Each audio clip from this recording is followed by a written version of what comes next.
Satyabama Institute of Science and Technology, Chennai and Sriperumbudur. முதலமைச்சர் ரேஸில் மு.க. ஸ்டாலின் முதலிடம் என்ற சி ஓட்டர் கருத்து கணிப்பில் நாம் தமிழர் கட்சியை கணக்கிலேயே எடுத்துக் கொள்ளாதது ஏன் என கேள்வி எழுப்பிய நாதக ஒருங்கிணைப்பாளர் சீமான் இது கருத்து கணிப்பா அல்லது கருத்து திணிப்பா என கடுமையாக விமர்சித்தார். திருச்சி விமான நிலையத்தில் செய்தியாளர்களை சந்தித்த அவர் திமுகவை வீழ்த்த வேண்டும் என்ற விஜயின் நிலைப்பாட்டை வரவேற்பதாகவும் தேர்தலில் எதிரியை தாம் தனியாகவே சந்திக்கப் போவதாகவும் தெரிவித்தார்.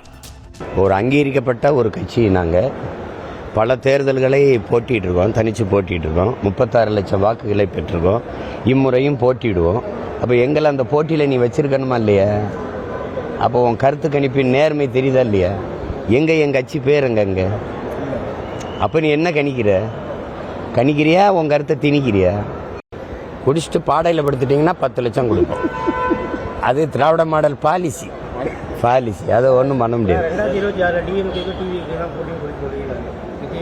அதை வரவேற்கிறேன். ஏன்னா திமுகவோட மோதி அழிக்கணும், அதை வீழ்த்தணும்னு நினைக்கிற என் தம்பியுடைய அந்த நிலைப்பாடுகளை அதை நான் வரவேற்கிறேன். Satyabama Institute of Science and Technology, Chennai and Sriperumbudur.